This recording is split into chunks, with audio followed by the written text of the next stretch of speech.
All right, we're making Thai chicken curry, and we're gonna be making Thai barbecue chicken at the same time. This is exactly how I would do it. I really didn't prep ahead a lot because I want to show you how easy Asian cooking can be. We have, of course, our Titan pan. You saw it as a quesadilla frico cheese melter, and now you're gonna see it as the perfect kind of braising pan for this dish. Things you need. You wanna pull back a little bit, Allie, and just talk about ingredients? We're gonna be cross-utilizing Thai curry paste right here. Thai curry paste is, we'll talk about what's in it later, but it's herbs, it's spices. It's like 20 things in one. That's why it's a good thing to have during these times. Coconut milk, I like Thai coconut milk, the thick stuff on top. Fish sauce, chicken, and that's kind of veggies, and you can just do a sweep around on veggies, and I'm kind of ready to go. And I'm gonna cook this in real time. So, Allie, throw the questions out at me. If not, I'm getting my pan hot, of course. Here's a good tip. Allie knows this tip. Never ever shake the can of coconut milk, even though that darn can says shake well before use. They are a bunch of liars, and they're actually just telling you that because they don't want you to learn how to cook good Thai food. So by not shaking the can, the cream is at the top, and I'm gonna use the cream like frying oil. So I'm gonna use a good portion of this cream over very high heat. And at the same time, it's kind of like making roux. What you're gonna do now is bring your curry paste. I'm using red here, all right? And what brand do you like to use? You know what? I flip these over just to kind of not give labels, but I want Thai brands made in Thailand, from Thailand. So this is Masri brand. There's also Ma Ploy brand. It basically starts with M-A. That means Mama. Mama Sri and Mama Ploy. I like those two brands a lot. So check it out. Look in the pan. What I'm doing is I'm almost making a roux. So I've got equal parts fat, which is the coconut fat, to the curry paste, and you want to fry this paste up really, really well. Like I'm cranking this up, and you want to just cook everything out of here, because Thai curry paste, guys, yeah, you can even do a 50-50 shot, Allie. Thai curry paste is a combination of herbs such as lemongrass, garlic, kaffir lime leaves, and chilies, salt, shrimp paste. So in order to maximize full flavor out of there, guys, you want to fry it. This is a very similar application to sweating herbs and garlic and onions. So if you ever start a pan with garlic and onions and shallots, this is exactly the same thing. I like a Thai looking curry, which means I want like a little oil slick on top, like those really red droplets. So I'm doing just a touch of high temperature oil, canola, peanut, avocado if you're fancy. And then this is a critical moment here. You really want to fry this paste until the OS moment, and that's an acronym for oh snap. It's actually something else. There might be kids watching. So if you're like, oh snap, that looks like it's gonna burn, then that's perfect. So I'm looking for the tiny little droplets of oil on top, which I see now. I'm looking for it to be thick, like kind of a soft peanut butter, which it is now. All that kind of viscous coconut milk is kind of cooked down and reduced. And that's what I'm looking for. So check it out.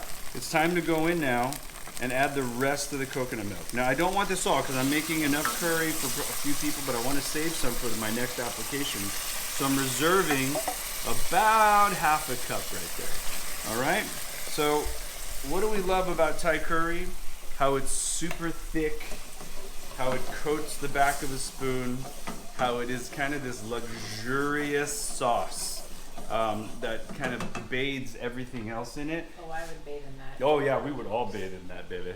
That's the after show right there.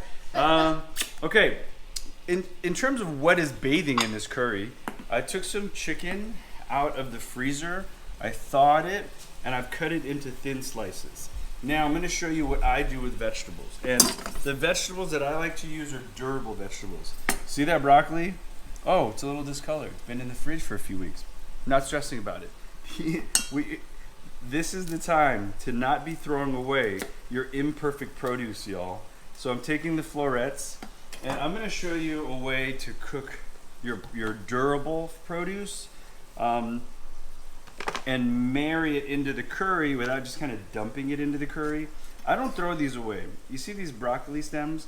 I actually eat these. So what I'll do is I'll shave a thin layer of skin and maybe some of these like small legs into like compost. And then what I'm gonna do is try to preserve as much of the stalk as possible, just like that.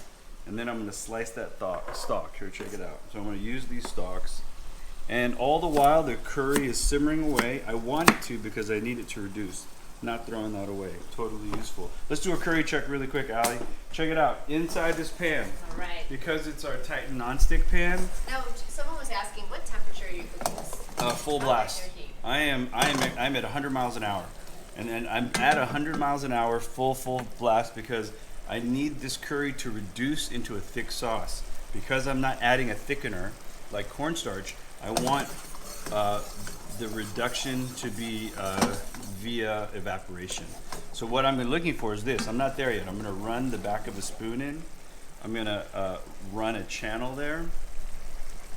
And I'm going to tap that spoon to see how that's starting to run. It's crossing the channel, so it's not ready yet. Okay, that's not what I want. So I still have just a few more minutes here while I get to my vegetables. All right. I love durable vegetables for this dish, so I'm going to do carrots next. Go and throw those questions out, Allie. And I'm not peeling. These carrots have been in the fridge for a few weeks. I ain't scared, right? I'm still going to use them. Now, I'm going to show you what I do. I like to do half lengthwise, and then I'm going to do bias half coin. So check that out. Carrots, as we know, are super crunchy. They're a little on the dense side, guys. So I'm cutting them on the thinner side. See that there? And then what I'm going to do is marry those to the broccoli. And they're all cut to different widths because I need them all to cook up evenly at about the same time. And then lastly, I've got beans. You can just stay right where you are, Allie. And now because these are less dense, I'm going to cut them larger. So I have a nice kind of variety of produce in here. I'm going to put a little bit of water, and I'm going to microwave these for about a minute to par cook them, similar to blanching, because I don't want to set up a giant blanching water in here. Okay, while I'm on the board, let's finish some veg prep. Scallions for garnish, and then I have a little bit of basil left over. And this isn't Thai basil, but guess what? I'm not worrying about it. I'm using whatever I can right now because we're just in those times. I'm trying to clean out this fridge into deliciousness, and I'm also trying not to waste food. So that's it. So these carrot sticks are going to be a little basil. I want the basil leaves for flavor here, okay? And the basil stems even. I'm not going to worry about that. And this chicken is also going to go in now while the vegetable is going to be in. So bringing the heat back up slightly. Now this coconut milk won't burn? Yeah, the coconut milk is, you're watching the heat. So what you're looking for is, if you want to get down to the bottom of the pan, because I'm using a combination non-stick stainless pan, I'm just looking for, I'm going to clear a swath. Notice the pan is not singeing the milk. It will absolutely burn if you reduce it enough, but I'm just reducing it till it just barely coats the back of the spoon. And that's that there. And can you post this recipe? Or? I absolutely will, guys. I'll post it on our YouTube channel. So if you search our YouTube channel, it'll be there. Okay, I've grabbed the produce from the microwave. And Chef Mike, what up? And as you can see, I've got a little water in there, so I want to drain that water. And the chicken is cooked through, y'all. Just about.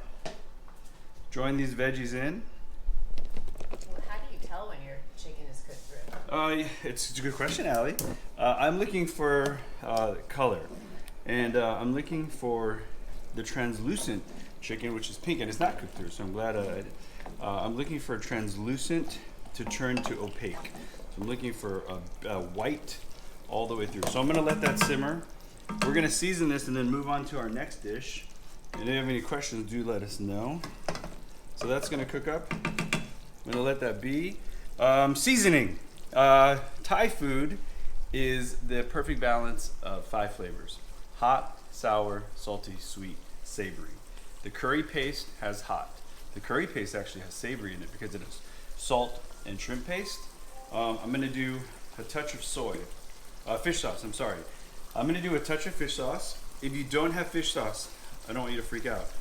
I want you to use your next salt, which would be salt. If you don't have salt, you have soy sauce. So basically, you lean on the curry paste to have most of the flavor. All right? And then lastly, sugar. So 2 people are asking if there's a substitute for coconut milk. One person's allergic. Yeah, you know, for coconut milk, you could actually sub out cashew cream, or just like, you know, you can make your own cashew cream. You could use heavy cream if you want, if you had cream. You could use oat milk. Any of those milks will work. If you're using a thinner milk, you can also finish this dish with a little bit of thickener, right? Which is that kind of cornstarch that I'm talking about. I'm pretty happy here. We're going to be eating well. So check it out. This is the viscosity I'm looking for. I'm running the spoon through. I'm going to invert it. I'm going to run a channel in there. Very carefully. I'm going to tap that spoon. And if that thick part of the sauce doesn't run across, that's the perfect viscosity. All right. Now seasoning was just 2 ingredients: fish sauce, sugar. The rest of the flavor came from the actual curry paste by itself. All right. So yeah, go ahead, Ali. shrimp instead of chicken, would you add it in the same way, or any tips for that? That's a great question. If you're using a quick cook protein, friends, just throw it in at the last minute. Cook everything like the vegetables first, and then go to the shrimp. So, hark!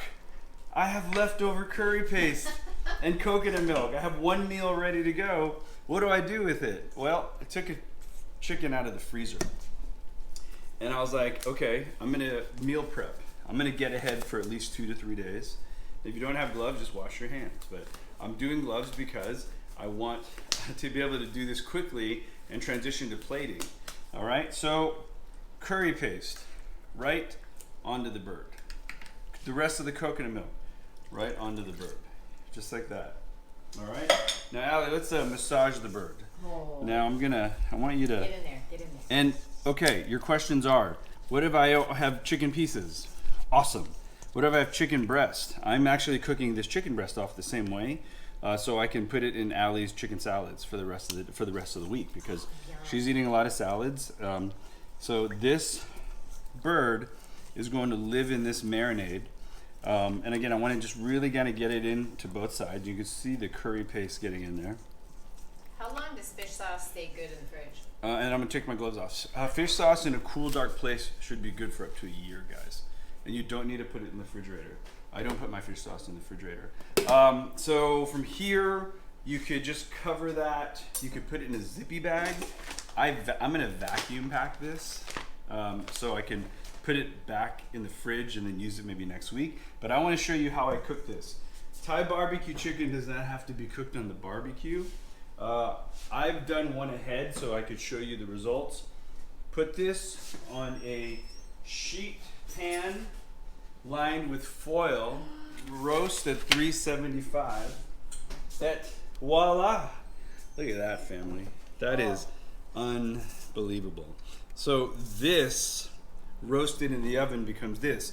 And that's also a good hack that we use in Thai restaurants. We don't try to grill whole halves or big pieces of chicken on the grill because they take forever. They don't cook through. So I've got a little white rice. I'm actually going to plate this, and Allie and I are going to eat this for lunch. So a little white rice right there. And then Allie, throw out any questions you may want to. When we cook Asian rice, we don't put any seasoning in it. That's also a question I get quite often. Let's put on a little bit of our curry. And how long do you marinate the chicken for? I would, because it's chicken with skin and bone, I would go overnight. I absolutely would go overnight. If you don't have the time, throw it in a vacuum packer, and you can probably get away with an hour or so. Let's put some scallions in there. Now I wish I ate that sandwich earlier. What? Oh, that was good though. Yeah. It was a good sandwich. So there it is, friends. Thai barbecue chicken, Thai chicken curry over jasmine rice, using the same ingredients. I knocked this dish out in about 20-ish minutes. If I wasn't gabbing, it'd be faster. And I knocked this dish out using the same kind of 7 ingredients. So there it is. Enjoy that.